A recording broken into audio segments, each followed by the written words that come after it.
জয় বাবা রুদ্রদেব, হর হর মহাদেব। কোথায় চলে এসেছি দেখো তোমরা।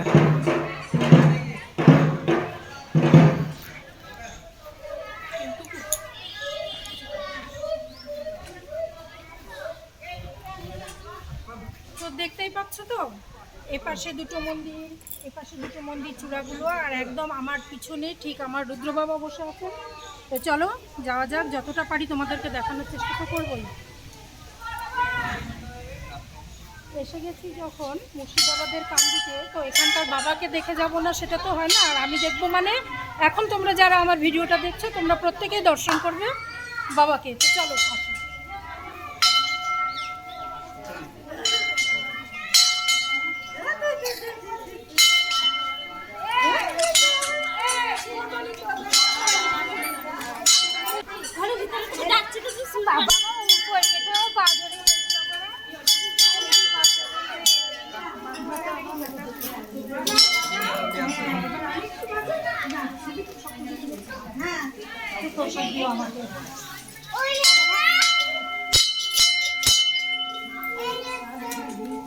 তো দেখো, ভোলে বাবাকে সবাই দর্শন করে নাও।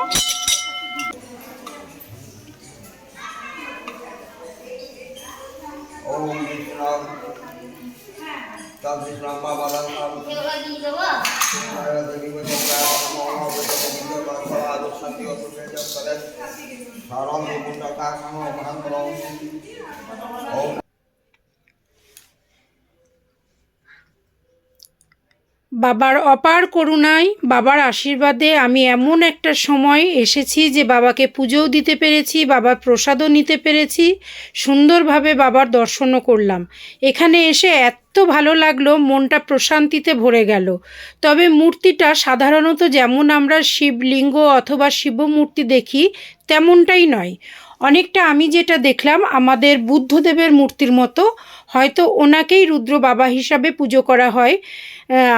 আর মূর্তিটা আমার মনে হলো কষ্টি পাথরের মূর্তি। আমি অত বিশদে সত্যি জানি না, যারা জানো ভিডিওটা যারা দেখছো তারা আমাকে একটু বিশদে বলো। তবে আমার কিন্তু ভীষণ ভালো লেগেছে এই জায়গাটাতে এসে। যেমনি সুন্দর একটা শান্ত সুন্দর পরিবেশ, তেমনি এদের আচরণ ব্যবহার। যিনি পুজো দিচ্ছিলেন ওনার সঙ্গে যে বোনটি আমার ছিল, যখন দেখলো আমি ক্যামেরাতে মূর্তিটা সুন্দরভাবে নিতে পারছি না ভিড়ের জন্য দূর থেকে, কত ভালোবেসে আমার থেকে ফোনটা চেয়ে নিয়ে ক্লোজে বাবার মূর্তিটা ধরা করিয়ে দিল। অনেক জায়গায় দেখেছি নট ক্যামেরা অ্যালাউ, ফোনেও ফটো তুলতে দেওয়া হয় না, কিন্তু এখানে এসে এই জিনিসটাকে এত সহযোগিতা করেছে আমাকে।